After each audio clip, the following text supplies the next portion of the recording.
Two large, two topping pizzas, and a 2-liter soda, only $73. Oh, and the big one, baby. Free large pizza every Tuesday with your favorite 2 for Tuesday special. So, come on down or call and order now at Buckley's 466-5500 or the 4th Street location, 466-5000.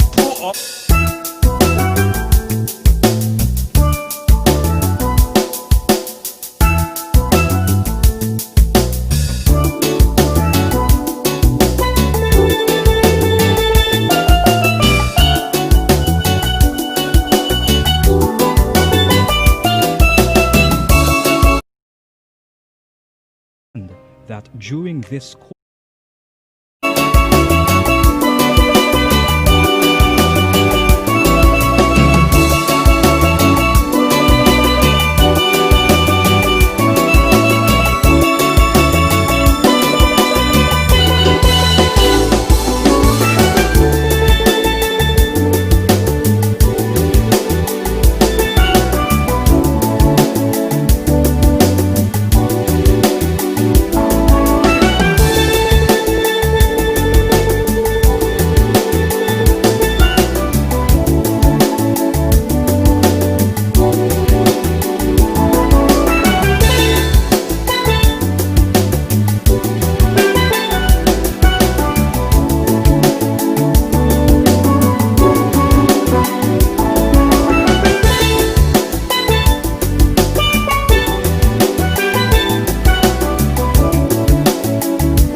sacrifice now. Tell me what you think about equal rights for all. 17 minutes moving away from the hour of 9 o'clock. Good morning once again, and welcome to Policing with You. In the studio with me this morning, I have Inspector Francis and Superintendent Cromwell Henry for our program this morning. As you realize, we are rotating the high commands each week. So this morning, we are blessed to have in the studio with us Superintendent, once again, Cromwell Henry and Inspector Francis. I'm your moderator for this morning, and I'll turn it over to the officers. We'll find out what's on the agenda for today, and we'll be opening the lines later on in the program to take your calls, your questions, and your concerns. Greetings once again, gentlemen. Pleasant good morning, GQ. Pleasant good morning to everyone out there in the listening audience, both local, regional, and on the internet. Good morning to everyone. Good morning, GQ. Good morning to your listeners. Hope everyone had a very restful day yesterday. Some of us who had to work, GQ, I know you were in the studio all day. Yes. There were others who were resting and enjoying the weather. I think it was good weather to be at home. One individual just here on the way out said to us, he rested too much, so Rested too he much, don't want to okay. sit down today. Rested too much yesterday. we have to go still. Yes. But you know, it's funny enough, that there were some persons during the lockdowns. There were some persons who were complaining that they should be essential workers, Oh, really? bank staff, and so they were saying we should be essential workers. Really? Why we not classified as essential workers? They wanted to get out. But because they wanted to be ahead of the lines, because essential workers give Oh, privilege okay. Yes, in the lines. yes. And so there were people claiming to be essential workers because they wanted the privilege. Okay. But I didn't hear them yesterday complaining that So are you essential to come out of work? they should be at work. It wasn't convenient It was yesterday. convenient yesterday, so they're glad to be home. They're not essential workers yesterday. No pun intended, ladies and gentlemen. No pun intended. So, what's on the agenda for this morning? Okay, I should say. GQ, yeah, I'm here again in the studio with Yes, Superintendent Henry, and we are, as usual, we're talking about COVID-19, the regulations that the Federation is governed by, and we're going to just jump straight into question and answers. Half time, we know, the listening audience would know that we're going to open the lines for calls, for them to call in, and so the superintendent and myself could address it. Now, the current COVID-19 emergency regulations is an extension of the previous one. The deadline for the last set of regulation was simply extended for 1 week, which means that citizens, individuals in St. Kitts should be familiar with the provisions outlined in the previous regulation, which is just a replica now. Right. However, the police, law enforcement officers have observed that several individuals, several people in society, even business places, are not adhering to what they're supposed to be doing under the regulation. Now, Superintendent, can you tell us the areas in which business operators are not compliant with the regulations? Well, thank you, Inspector. You mentioned that the current regulations are an extension of the previous ones, and these regulations are due to expire on August 1st, that is this weekend. Yes. So hopefully we anticipate that there will be new regulations, and hopefully there may be some changes to some aspects of the current regulation. Some persons might be wondering why the regulations didn't change last week when they were supposed to, why it was just an extension. Well, the task force has always indicated that before changes are recommended, there is always consultation with the various sectors. And so as a result of the consultations, the regulations will be fashioned accordingly. Based on the medical advice, we couple that with the results of the consultations and make regulations accordingly. Well, these consultations are still ongoing and not completed. The consultation with the Ministry of Tourism, consultations ongoing with education, there's still consultation ongoing with sports, because we know there some aspects of sport is still restricted. Only practice sessions for now are permitted. In terms of education, educational institutions are still under the regulations supposed to remain closed. In terms of the tourism, we know the hotel plant, those hotel sector, those are still closed. So there are some sectors of the economy that are still closed, and so there's ongoing consultations with these sectors to see what protocols would be necessary so that they could open and operate safely in the COVID environment. And so these consultations are ongoing, and hopefully once Cabinet is satisfied with the recommendations, Yes. we may see adjustments to the regulations, next set of regulations going forward. If the consultations are not complete, or if the conclusions are not ready, then we may see another extension. So we just want persons to be aware that there's still work ongoing in terms of opening up as much as we can while remaining safe. It is not just about opening up, but it's about opening up and remaining. Yeah, that's very important. And remaining safe. So we don't want to open up and then still have to lock back and down then we close again. back down. We want, when we that's open up, we could survive. We could survive with the decisions that we make. It must be sustainable. It cannot be a situation where you open irresponsibly and then you close down next week. So we want persons to be mindful of that and to cooperate and give your full cooperation. Another factor that would determine whether or not restrictions are eased or are adjusted is the level of cooperation. If persons are not cooperating with existing regulations, existing restrictions, then it's no use to provide Give more, them more. open up and more Yeah, and more actually restrictions. So if you can't handle one, you're not going to give you 2 and 3. So we need to see people complying with 1 and 2, and then we'll give you 3 and 4 and 5 and 6. But if you can't handle not complying with 1 and 2, it's going to delay the opening of 3 and 4. So that is another thing that we want to get across to people. The restrictions that are currently in place, they are designed, they are meant for our safety, for our protection. And so if you can't abide by these restrictions, how could we open up with conditions? Because you're not going to abide by the conditions if we open up more areas and give conditions. You're not going to abide with those if you're not abiding with the current conditions. And the main conditions, you ask the question, Inspector, as to what areas we see business are not complying, is the basic ones. The sanitization, both hand sanitization and the general sanitization of the premises, and the wearing of masks and the social distancing. These are the basic tenets of the regulations. Very basic. Basic protocols that are required to be followed, and we're not getting complete cooperation and compliance in those regards. We see some businesses are making an effort. If you go into the supermarkets, most businesses in town have signs indicating no mask, no entry, and they have someone at the door to sanitize your hands and to ensure that you have on masks, and that is good, and we encourage that. But there's still a number of businesses who are not doing that, particularly in the restaurant sector.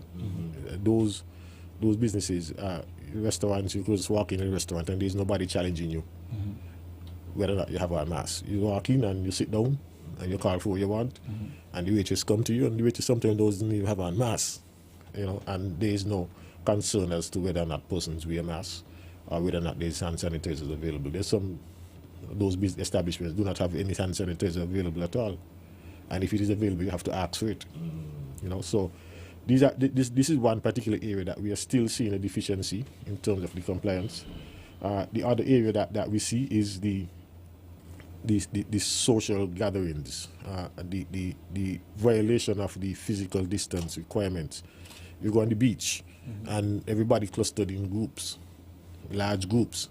A few Sundays ago, there was a big beach bash on Reggae Beach, and people do not have any concern for physical distancing, and that is another area that is critical if we are to prevent the spread of the virus. That is exactly how the virus is spread, by persons coming into close contact with each other. You only need one infected person among that group, and the whole group could become infected. So physical distancing is very important. It may be difficult at times, but you have to keep it in the back of your head that you need to keep your distance. And if someone comes too close to you, you should be conscious and ease back, maintain the space, And that is what we want our people to understand, that the basic things that we are preaching, I must put it over as preaching, are the things that we really want are going to keep us safe. And we don't want to have to, some people would ask, I don't know, we're going to get persons who are going to call and say, what y'all do the force, what y'all don't lock them up and charge them the money. We don't want to go that route. That is the last resort. We prefer to have voluntary compliance.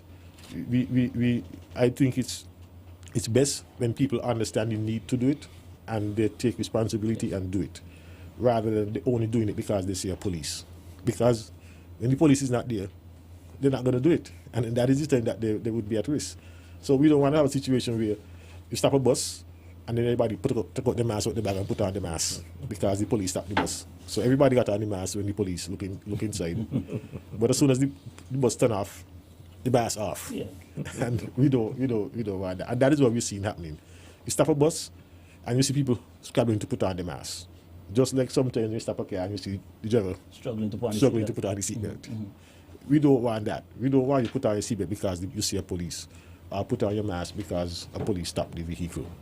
We want you to put on your mask because you see the need for it and you feel it's going to keep you safe, or you know it's going to keep you safe, and you use it for that purpose. So we need persons in society to police themselves. Right. That is what we for the want. police to come and police you. Exactly. And that is why we keep saying it week after week and, emphasizing and re-emphasizing. And we don't want to go to the route of throwing people in jail giving you criminal convictions and Yeah, your that's record right. and that sort of thing. We really don't want that. It does no good for us because at the end of the day, you're still at risk.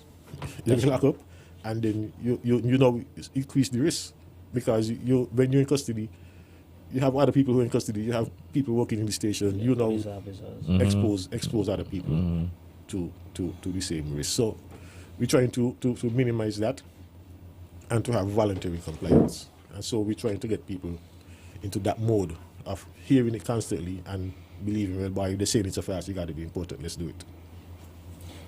Yes, Superintendent. Thanks for those points. Now, to move on a bit, now you spoke about business operators and the areas that they need to be improved on. Now, I want to take it a step further. Individuals like myself, citizens moving about in society, shopkeepers, moms, dads, children, areas. Can you point out any areas where individuals still not complying? Average individuals. Well, as especially the mass is in particular, the mass seems to be a difficult thing to adjust to for most persons. I mean, even me myself, sometimes I jump out my vehicle and head to a store, and then when I reach the door, I realize, boy, I didn't have my mask. I went back to my vehicle and put it on because you're in your vehicle, you don't have to wear it, and then you subconsciously leave your vehicle and you go. But we want persons to be able to catch themselves like that. Don't wait until somebody tell you. Be able to realize, why I'm heading to a public place and I don't have on my mask. Let me go and put on my mask. And that is what we see is lacking. The individuals themselves, they only put on their mask when someone tells them to. And we want to change that culture because as we've been told by the medical experts that there's going to be a second wave. And the second wave is likely to be worse than the first wave. And we must be prepared. If we are not prepared, then we are going to be affected badly or worse than we were previously. And being prepared means doing these things that prevent the spread. Social distance, physical distance, wearing of masks, and sanitizing. Yes, Superintendent. EJQ? Yes, gentlemen. With your permission. Time is going by. Yeah, let's yes, I'm Time is ready. going by. Let's Wow. take a quick break, and when we return, I'll be guided by you in terms Yes. of In you return, want. we just touch one or two more questions and answer, then we open the lines. All right, great. Yes, please. Don't touch that dial. We'll be back right after this. Poinciana Restaurant on the Frigate Bay Road opens daily.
Welcome back, ladies and gentlemen. Before we take your calls, I'm going to let Inspector Francis get in at least maybe 2 questions or so. Just about 2 more. Okay. Yes, Superintendent, with reference to what you just spoke about last, before we took the break, put individuals not wearing their mask and things of that nature. Some persons doing it and some persons forgetting to do it. There's a talk about, in the future, the possibility of ticketing individuals for not wearing a mask. Could you expound on that a bit? Yes, that was discussed by the task force. I think the chairman would have mentioned it at one of the briefings that there is consideration being given to that as a recommendation to be placed in the regulations, that it would provide a sort of swifter way of addressing the particular problem rather than having to take someone to court, which could be lengthy and time consuming, a sort of shortcut to that process where you issue the person a ticket. Well, if your ticket is not paid, then you would have your day in court. So you get a ticket that would be at a lesser fine, lesser to what you would pay if you go to court. So you give persons the option of paying $500 as opposed, for example, as opposed to paying $5,000 if you go to court. So if you get a ticket for $500 and you choose not to pay the ticket and you go to court, then you run the risk of paying up to $5,000. And so you have an option to pay a lesser fine. And we hope the intention is not to raise revenue from it, as some people are suggesting. The intention is to create a deterrence. When you think about paying $500, you choose to pay the $5 for the mask. Yes, wear your mask. You buy a mask. There's a further enforcement right, of wearing your mask. You wear your mask. So, it's a sort of way of, it's a quick way of enforcement, quicker way of enforcement, not going to court, because we see how long these court matters could take. We have had matters before the court since back in April, Yes. and they haven't been tried as yet. And so you think it would be a quicker way, a swifter way to impose the fines at a reduced cost to the violators, and at the same time speed up the process and reduce the number of matters that has to go through the judicial process. So that is a work in progress. So that is a work in progress. It hasn't anything that has been filed. It's only a recommendation at this point. And that come about because we are seeing so many violations, as I mentioned. So many persons are not adhering. And because of the length of time that it takes to bring a matter before the court, we thought that we would short-circuit that process and have another option for penalizing persons who do not comply. Yes, sir. And it is very important for persons to ensure that they take the necessary precautions to protect themselves and their health and their life. With the long weekend coming up, Yeah. and individuals might go out, enjoy themselves, how can citizens, individuals, keep themselves safe, and how would they know if an event was given permission from the police? Well, you should know that the police would not give permission to have such an event that would attract a crowd in those circumstances, because the regulation says that parties are restricted. Parties and public entertainment are restricted. So if there is such a function that is being held, you know it is not approved by the police. And you know if you spend your money to go to it, you might waste your money because it's going to be stopped. So, and that is one of the things that I mentioned earlier, the physical distancing and the social distancing. The social distancing refers to these type of social activities. You should distance yourselves from social gatherings. That is what social distancing really means. It's true. You distance yourself from social gatherings, large crowds in a type of atmosphere where everybody is touching on each other. That sort of thing. You should distance yourself from that. And if you happen to be there, then you physically distance yourself from the person next to you. So the social distance is stay away from the social event, and the physical distancing is stay away from the person, stay far from the person next to you. And so if you cannot do that at the event, then you really should not be there. If you cannot distance yourself physically, comfortably, then you should not be there. And if you have a party type event, a party type atmosphere on a beach, then clearly the physical distancing is going to be almost impossible. So to that person who messaged me about party on the beach, you just heard for yourself. It's a no. It would be No party on the beach. It would be legal. And the police is likely to come and The stop it. regulation states that you could go to the beach, but only for the purpose of swimming or exercise. So you could do your workout on the beach, you could go do your swimming on the beach, but you cannot go and party on the beach. All right. Okay, GQ. So while we wait for a call, Okay. Well, let me just indicate that the lines are open. I don't want Yes. you to start and then we have to interrupt you. Yes. 465-2555. And if you're overseas, 718-577-2916. We do have a call. Gentlemen, your headphones, please. Good morning. You live. GQ, good morning. Hey, morning, Jamdong. GQ, I beat culture to the teeth this morning. Hey, yes. Hey, Henny, Yes, sir. you know, right, that Port Zante is the hub. That's where this country make real money. You understand? We Yes. cannot got young boys going school, coming down there, smoking marijuana in front of the people place where they're operating. And when they say anything to them, man, Henry, I tell you already, you know, But these things are control. is that happening still? Because You have a police, you have officers down there. you have young recruits around, No, they're but not they're not recruits. approaching these people. They're not recruits, they're trained police officers. And they're wrong, but they're not approaching the people. Okay. Well, I used to smoke. You have to speak to You them. understand? And I Yes. used to find me place to smoke.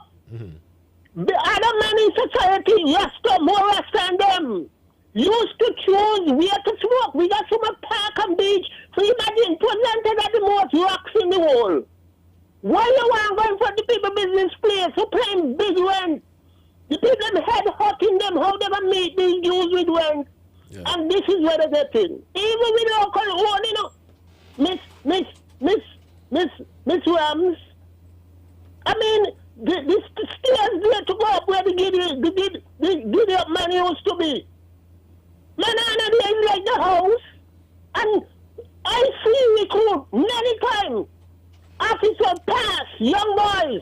Man, send chain people down there and correct what's going on down there. It's terrible, Henry. It's terrible. And this country are making money, you know. This country are making money. I tired telling her about this nonsense and nobody had to hear and to it. This is my country. Down there where I make $1. They gonna put me out of bread and I can't eat, you know. I more understand them, and I wouldn't even choose to go down there, but talk about what let's split with what the people please.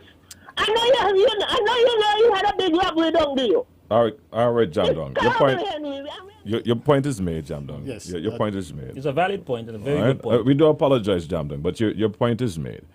Let's take this next caller. Hi, good morning. You're live. Yes, good morning. This is for the superintendent. Now, the superintendent seems to be putting words into, well, let's say the magistrate mode by saying if a mask costs $5 and you're not wearing one, you could be charged up to $500. Now, No, let me correct you. you shouldn't- What I said, you have the choice whether you pay $500 for a ticket or you paid $5 and buy a mask Yes, that's what he to said. avoid getting the $500 ticket. And if you don't pay the $500, then you expose yourself to a fine up to $5,000 if you go to court. I was just trying to show that it is more economical to buy and wear a $5 mask or $10 mask as opposed to getting a $500 ticket or going to court where you could pay $5,000. Yes. That's all I'm just doing the economics of the three options. I understand all of that, but anyway, that doesn't mean when you go to court, the magistrate is going to impose a $5,000 But fine. no, I said up to $5,000. Notice I said up to $5,000. He has the prerogative to charge you up to $5,000. So he could charge you from $1 to $5,000. Okay, let me ask this one question, and I'm going to leave charge now. less than the $500. Are you saying that if one of your officers ticket Pinders for not wearing a mask, do you think when he go to court, the magistrate will charge him up to $5,000? He might send him jail for 6 months. If the magistrate feel You like understand? if the magistrate feel like he can't pay the $5,000, he might send him to prison for 6 months. That is an option he has too. he has a range Does of that make options. sense? So you expose yourself to those. Does that make sense? No, so you wear your mask. That's what I'm trying to say. Wear your mask to avoid putting yourself at that risk, because it is a possibility. You never know. Whether it makes sense to me or you, it doesn't matter. The magistrate sees it how he sees it and make the decisions based on how he sees it. So if the magistrate feel that you cannot afford to pay $5,000, he might just choose to send you to jail for 2 months. And it happens all the time. Based on your means, the magistrate know for sure where you can't afford to pay X amount of money. I think your point is made, and to the caller, thank you for calling in. Let's take another call. Hi, good morning. You are live. Good morning. Yes, morning. They look over culture ammo. They have this thing over culture ammo, our navies. Well, how they get 6 feet at distance and so on. And they don't say all kind of thing, but they have to do and all kind of thing. And nobody could get on the beach for partying and so. Right? So I want to know why is that culture ammo different from sink it one and whatever? Well, the issue with culture ammo. Hold on. Thank you for calling, and we'll answer your question after. We'll answer your question. You can listen off here. Yes. Go ahead, and Superintendent. Yeah, I'm saying the issue with the culture ammo and Nevis, that has not. It is being promoted, but we always say to people, you should not promote events until you get your approval from the police, because you would look disorganized and inefficient if you are promoting something and then you cannot host the event. So that those events for that were advertised, they had not sought permission yet from the police, and so let's see what happens. The police had not given any permission for those, as far as I'm aware, so we do not know yet. But it might have been a bit premature for the advertisement. We always ask persons to get permission first before you advertise. Okay. We have just about 9 more minutes left inside the program. Just to remind you, Sagicor will be with us live this morning answering some of your concerns for those of you who are doing business with Sagicor as it relates to COVID-19 protocols and more. So please stay tuned for that conversation coming up at 10. But right now, it's Policing with You, and we have Superintendent Cromwell Henry in the studio with me, and Inspector Francis, who is the host of the program this morning. I'm your moderator. We're taking your questions, your calls, your concerns. If not, at the moment, I'll turn it over to you, Inspector Francis. Yes, Superintendent, we know for a fact the borders have to be reopened. But we have to go through a slow process of opening the borders. Now, how important is it that we adapt these changes to our lifestyle in preparing for the reopening of the borders? Well, it is very, very, very important. One of the things that we get from people each time we tell them to do these things is that, well, we don't have any COVID in the country. We only have 1 case of COVID and now I got them locked up. So there's no risk. Why should we have to do these things? Well, what we are trying to do, we are trying to get you in the mode, in the habit of wearing your mask, of hand sanitizing. We're trying to get you accustomed to adapt to that new norm, because that will be the norm going forward. Remember we said the borders would be open, as you mentioned. The borders has to be open. And when that happens, we are going to get cases. Yeah. You cannot tell me that you're going to live a particular way now, and then when the border open, the next day after the border open, you suddenly change and adjust. It's not that easy. It's going to take some time for you to adjust. And so we want you to use this time, now that we are free, the risk is real low. Use this time to get adjusted, to get accustomed to that new normal. Because when the borders do open, the risk is going to go up, and you're going to be forced to do it, and you're going to be more difficult then, and then you will be exposed. So get accustomed now, so that when the borders open, you'll be doing it already, and if your risk will be minimized. All right, let's take this next call. Good morning, you're live. Hello, good morning. Morning, sir. Yes, Morning. someone made a statement about culture, because culture is postponed this year. Yes, it has. All right. But I think there was some activity that was advertised, and I think those advertisements might have been a bit premature, because the police have not given any permission for those. Okay. All right, thanks for calling, man. All right. We lost that one. Inspector Francis? Yes. we've been encouraging members of the public to take these measures seriously. Hold on. You just start. Can I interrupt you? Sure, man. Okay, great. By all means. This is the caller's time now. Yes, man. Good morning. You are live. Yes. Good morning. You're live. Yes, one more question. I've seen police officers on duty not wearing masks. When they do that, who would ticket them? That's it. But you could always report them to a supervisor, call the station, speak to a supervisor, and report the officer, get the officer badge number, and report the officer. The supervisor would be the one responsible for disciplining them, because each officer, before they leave to run duty, they must carry their mask with them. So if when they reach out and they take them off, then the supervisor needs to know about it. So call the station and speak to the supervisor. Inspector Francis, before we take the next call, I think you might have to revisit that program you did with correcting police officers. Yes, indeed. Hi, good morning, you're live.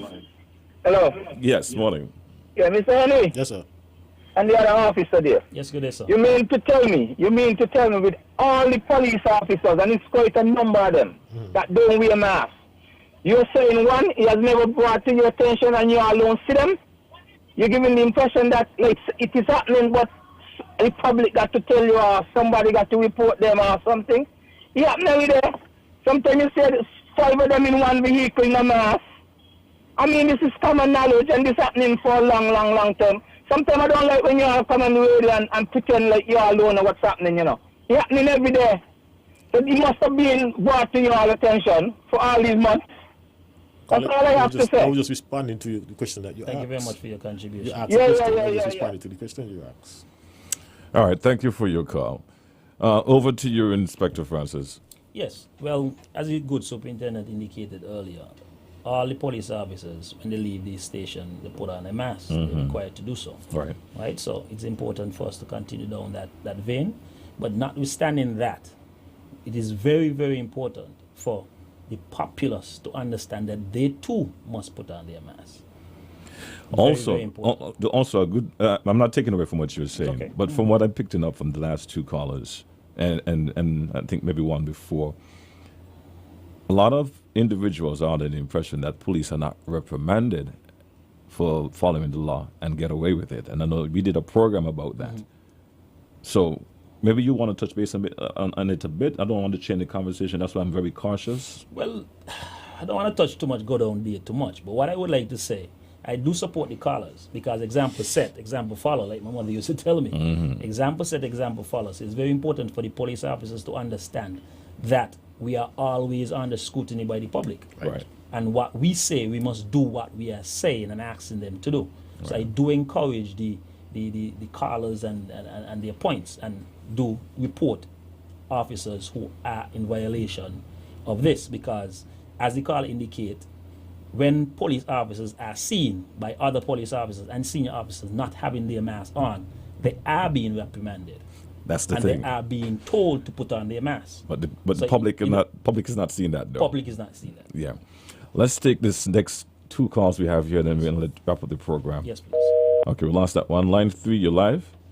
Hi, morning. Morning. Morning. GQ, I want to ask a question. Yes, go ahead. One day I said to Rose that I saw an officer on his phone while he's driving. He ain't have on a seatbelt. You know what she said to me? Oh, you know who he was talking to. And nothing wrong if he ain't have on his seatbelt. I went to a Spanish bar the other day to cut my hair. The Honorable Sean Richards was there. And next clear man that was on the TV with the COVID thing, I don't know his name, and the were Spanish people. Average about 13 of us was in that room. And not one soul had a mask on but me. Not even the Honorable Sean Richards. So I would like to know what example is that. And he is the one sometimes on the radio telling people to put on masks. I listen out here. All right. Thank you for your call. And that's first-hand experience she's given there. What would you say to that caller, gentlemen?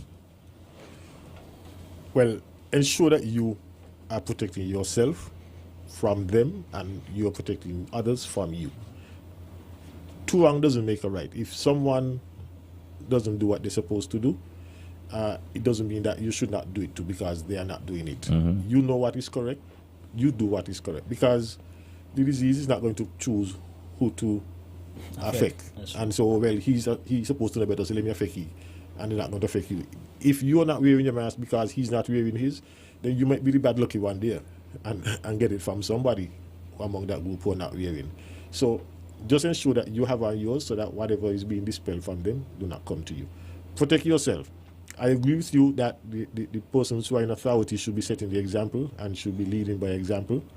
But if they do not do that, it is not grounds, it is not a reason for you not to do it and say, oh, well, if he ain't doing it too, I ain't doing it neither. Because in the final analysis, you are the one who are going to get sick, and you are the one who are going to have the suffering that goes with it. And so protect yourself and just disregard what other persons are doing. You know what is right, do what is right. Gentlemen, as I indicated, we have an interview coming up at 10 o'clock, so I'll let you wrap up now. Okay. Inspector Francis? Super, I'll let you go first.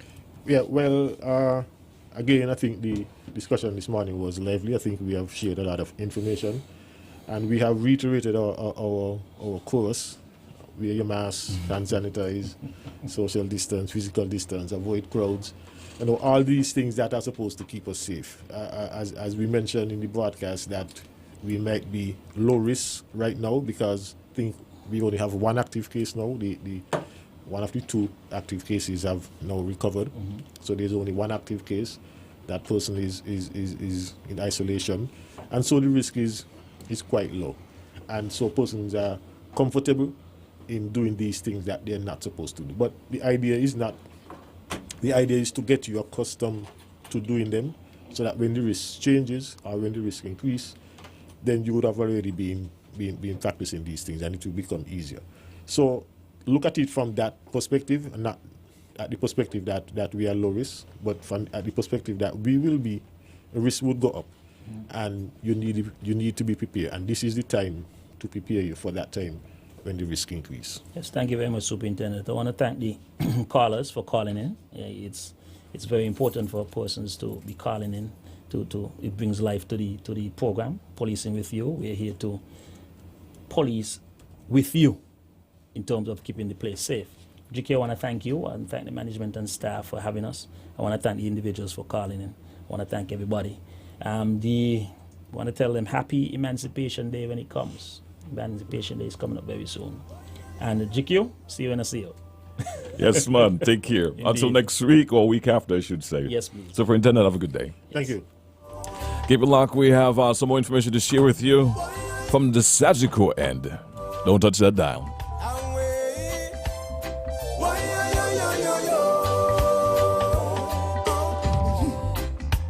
Tell me what you think about At FarmCare Pharmacy, we continue to expand our offerings to meet our customers' needs.